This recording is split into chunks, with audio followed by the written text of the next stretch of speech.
Mataji, East Tower Gate. This is East Tower Gate. Same written you can see normally. अगर ration चुने East Tower Gate है ना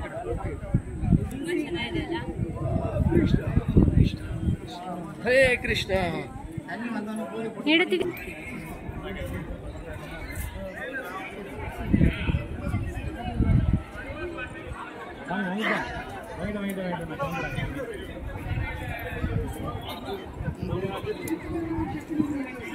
ये प्रभु जी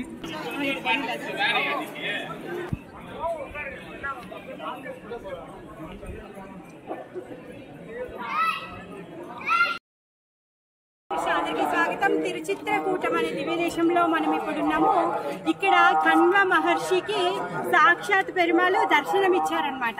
కణ్వ మహర్షి ఎప్పుడైతే తపస్సు చేస్తున్నారో మొత్తం భూమి అంతా కూడా అగ్ని వచ్చేసిందంట. ఆయన తపస్సు అగ్నితో అందరూ కష్టాలు వచ్చేసాయి అనమాట. దేవతలు, కిన్నరులు, తర్వాత గంధర్వులు వీళ్ళందరూ కూడా కలిసి వెళ్ళి శివుడు ఇంకా బ్రహ్మ దగ్గరికి వెళ్ళి ప్రార్థిస్తారనమాట. ఏవైతే ఈ తపస్ జ్వాలలు ఉన్నాయో వీటి వల్ల కష్టం కలుగుతోంది అనేసి వాళ్ళు చెప్తారనమాట. అప్పుడు వాళ్ళిద్దరు ఏమంటారు అంటే ఆయన ఏమి భోగభాగాల కోసమో లేకపోతే ఇంద్రియ తృప్తి కోసమో రాజ్యం కోసమే తపస్సు చేయట్లేదు, తను ముక్తి కోసం తపస్సు చేస్తున్నారు. మరి ముక్తినిచ్చేవాడు ముకుందుడు కాబట్టి శ్రీహరి దగ్గరికి వెళ్ళి ప్రార్థిస్తే దీనికి సొల్యూషన్ కి ప్రాబ్లం ఇస్తాడు అనేసి చెప్తారనమాట. అప్పుడు వీళ్ళందరూ కలిసి శ్రీహరి దగ్గరికి వెళ్ళి ప్రార్థిస్తారు. అప్పుడు శ్రీహరి ఏమంటారు అంటే నువ్వు వెళ్ళి ఈ తిరుచిత్రకూటం అనే స్థలంలో నువ్వు తపస్సు చెయ్యి, తర్వాత నువ్వు ఎప్పుడైతే పరంపదిస్తావో అప్పుడు నా ధామానికి చేరుతావు అని చెప్తారు.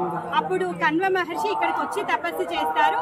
ఇక్కడ శ్రీహరి దర్శనమిస్తారు. తర్వాత దర్శనమిచ్చి నీకు ఏం వరం కావాలి అని అడిగితే తను కొన్ని వరాలు అడుగుతారు. దాంట్లో నేను ఎప్పుడు నీ యొక్క సాంగత్యంలో ఉండాలి, నీ యొక్క సాన్నిధ్యంలోనే ఉండాలి అనేసి అడుగుతారు.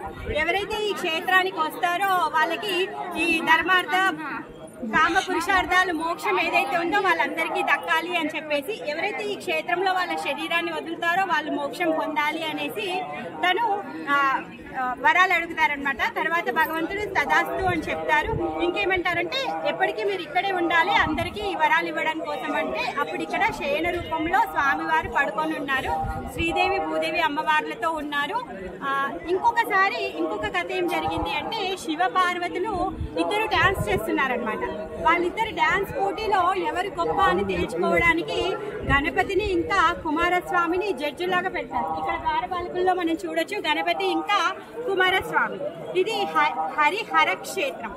అయితే వాళ్ళిద్దరు కలిసి ఏం చేస్తారంటే అమ్మే గొప్ప అని చెప్తారనమాట. అప్పుడు నాన్నకి శివుడికి కోపం వస్తుంది. అంటే వాళ్ళు సరిగ్గా జడ్జిమెంట్ ఇవ్వలేదు అని చెప్పేసి ఫీల్ అయ్యి అలా కాదు మీరిద్దరు సరిగా జడ్జిమెంట్ చేయలేదు అని చెప్పి వీళ్ళు ఏం చేస్తారు అంటే బ్రహ్మ దగ్గరికి వెళ్తారు. అప్పుడు బ్రహ్మ కూడా నృత్యాన్ని చూసి నేను మీ యొక్క నృత్యానికి ధర్మం చేయలేను, అందుకే మీ ఇద్దరి యొక్క జడ్జి చెయ్యాలి అంటే ఓన్లీ శ్రీహరి మాత్రమే చేయగలుగుతాడు అని చెప్పేసి శ్రీహరి దగ్గరికి వెళ్తారనమాట. శ్రీహరి ఏం చేస్తారు అంటే వాళ్ళ యొక్క నృత్యాన్ని చూస్తూ ఆయన కూడా కాళ్ళని ఊపుతూ ఉంటారనమాట. ఇక్కడ శ్రీహరి యొక్క పెరుమాళ్ యొక్క దర్శనం చేసుకుంటే ఆయన పాదాలను చూస్తే ఆయన కూడా నృత్యం చేస్తున్నటువంటి దృశ్యాన్ని మనం చూడొచ్చు. సో ఆ విధంగా ఇది హరిహర క్షేత్రం అయింది.